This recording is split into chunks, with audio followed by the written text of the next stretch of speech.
Alors en Amérique, quand le soleil décline et que je vais m'asseoir sur le vieux môle délabré du fleuve pour regarder les longs ciels du New Jersey avec la sensation de cette terre brute qui va rouler sa bosse colossale jusqu'à la côte ouest, de toute cette route qui va, de tous ceux qui rêvent sur son immensité.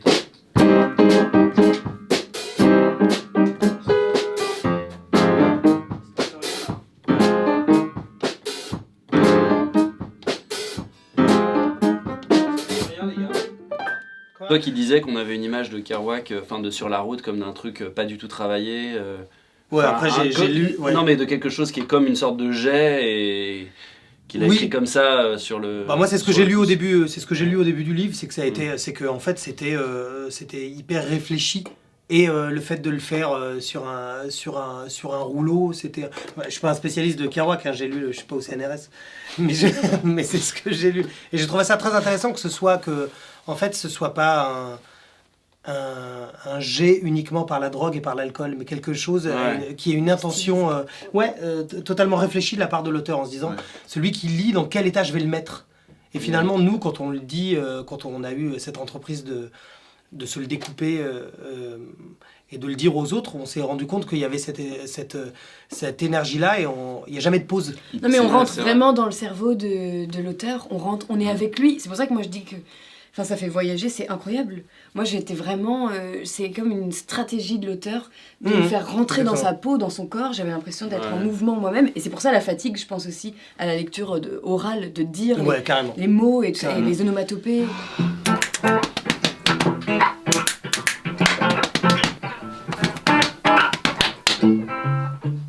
Je pense que le fait qu'on soit un quatuor, comme ça, que le texte soit lu par nos 4 voix, ça va rendre l'écoute vraiment interactive. Je pense qu'on tombe jamais dans le monocorde ou quoi. Someday we'll meet and you'll dry all my tears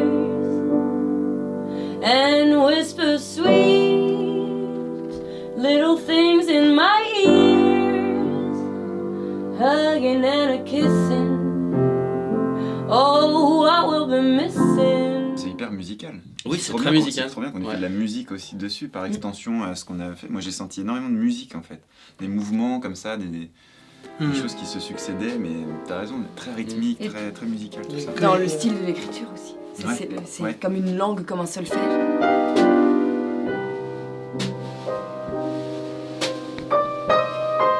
Et comment ça s'est passé quand vous étiez en enregistrement? Genre dans quel état, ça vous mettait? Oui, parce que j'ai adoré lire ça.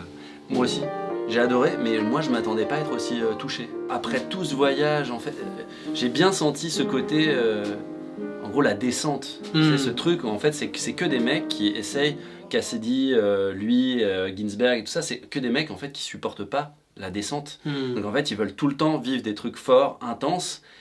Et comment tu partages en fait le moment où en fait, c'est fini. Le voyage est fini. Ouais, c'est vachement juste. C'est super émouvant. Le fait de repartir sur la route à chaque fois, dès que tu sens que la chose, ça menuise un peu, dès qu'elle meurt un peu, on fait OK, on s'en va. Ouais, on change d'endroit, on change de pays, on change. Ça va. Tu vois ? Comme c'est cru et violent, je trouve que l'écriture est tellement crue.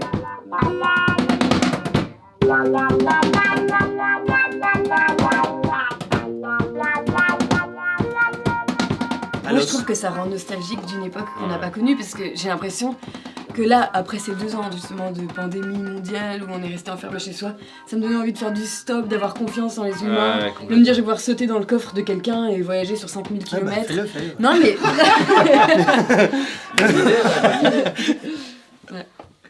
Sauter dans son coffre. Oh putain, je me sens. Non mais de vivre quoi. Ouais, bien sûr. Et le voyage surtout, ça forme la jeunesse.